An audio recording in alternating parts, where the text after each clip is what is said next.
उत्तर प्रदेश की बात कर ली जाए तो उत्तर प्रदेश में एक बार फिर से समाजवादी पार्टी और कांग्रेस साथ आ गए हैं।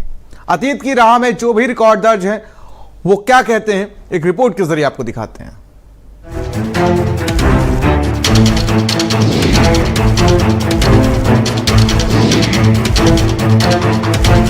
लोकसभा चुनाव में यूपी की खूब चर्चा हो रही है। यूपी की 80 सीटें जीतने के लिए सभी पार्टियां जी तोड़ मेहनत कर रही हैं। भाजपा ने ब्लॉक से लेकर बूथ तक अपने कार्यकर्ताओं को उतार दिया है, तो कांग्रेस और सपा ने यूपी में एक साथ लड़ने का मन बना लिया है। यानी कि यूपी में दोनों के बीच गठबंधन तय है।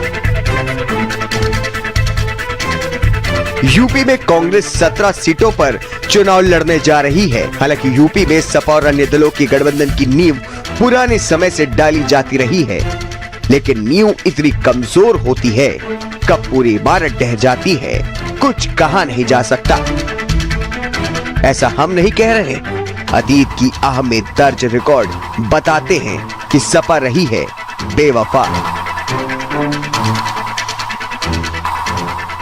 की बात इनकी बन गई निश्चित तौर पे, और ये तो पहले ही समाजवादी पार्टी ने इनको पेशकश की थी 17 सीटों की कई दिन पहले। कांग्रेस को उस पर फैसला लेना था और कांग्रेस ने आज फैसला ले लिया।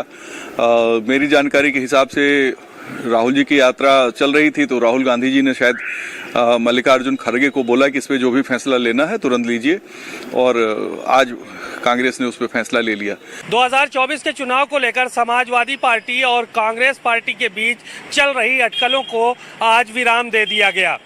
दरअसल कांग्रेस और समाजवादी पार्टी के नेताओं ने संयुक्त प्रेस वार्ता करके इस बात का ऐलान कर दिया कि 17 सीटों पर उत्तर प्रदेश में कांग्रेस चुनाव लड़ेगी और 63 सीटें समाजवादी पार्टी के झोली में जाएंगी। और उत्तर प्रदेश की सियासत में सपा ने ज्यादातर पार्टियों से गठबंधन किया। हालांकि यह गठबंधन ज्यादा दिन तक नहीं चले। रिपोर्ट देखिए। माननीय मुलायम सिंह यादव जी जिंदाबाद, माननीय बहन कुमारी मायावती जी जिंदाबाद। साल 1993।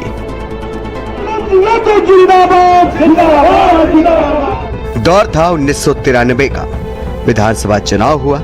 बीजेपी 177 सीटों के साथ सबसे बड़ी पार्टी के रूप में उभरी, लेकिन उसे पूर्ण बहुमत नहीं मिल सका। समाजवादी पार्टी ने करीब 260 सीटों पर चुनाव लड़ते हुए 109 सीटों पर जीत दर्ज की, जबकि बहुजन समाज पार्टी ने 163 सीटों पर चुनाव लड़कर अपने 67 विधायक विधानसभा में पहुंचाए। मुलायम सिंह ने कांग्रेस, दूसरे छोटे दलों और निर्दलीय उम्मीदवारों के सहयोग से सरकार बनाई। उनके 27 सदस्यीय मंत्रिमंडल में बीएसपी के 11 मंत्रियों को जगह दी गई।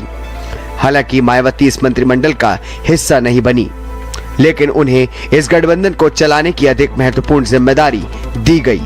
अपने जन्म के एक दशक से भी कम समय में बहुजन समाज पार्टी सरकार की नीतियों में दखल देने की स्थिति में पहुंच गई थी, और वो भी भारत के राजनीतिक रूप से सबसे महत्वपूर्ण राज्य उत्तर प्रदेश में। काशीराम जिस मास्टर की को लेने की बात किया करते थे, उस पर बहुत हद तक उनका कब्जा हो गया था। मुलायम को रास नहीं आई मायावती। टकराव और वैचारिक दूरी ने किए रास्ते अलग। व्यक्तित्व के टकराव और वैचारिक दूरी ने दोनों दलों के रास्ते अलग कर दिए। इस गठबंधन की शुरुआत तो अच्छी हुई, लेकिन धीरे धीरे चीजें बिगड़ना शुरू हो गईं। इस बिगड़ाव के पीछे कई कारण थे। मायावती की पूरी कोशिश थी कि वो इस गठबंधन को नियंत्रित करे, जबकि मुलायम सिंह को ये बात कतई पसंद नहीं थी। सबसे बड़ा रोड़ा था दोनों पार्टियों के नेताओं के बीच वैचारिक दूरी।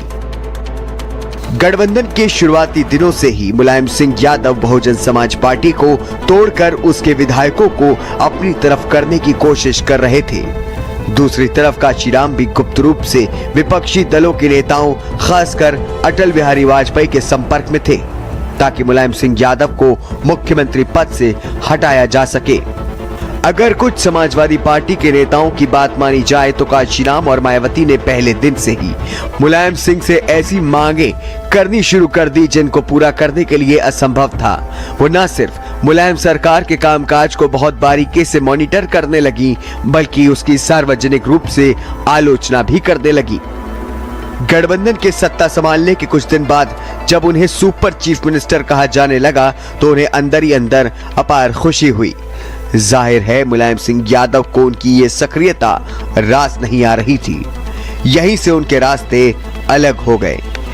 गेस्ट हाउस कांड समेत कई ऐसी बयानबाजी दोनों पार्टियों के बीच हुई कि दोनों एक दूसरे के बीच पक्के प्रतिद्वंदी हो गए।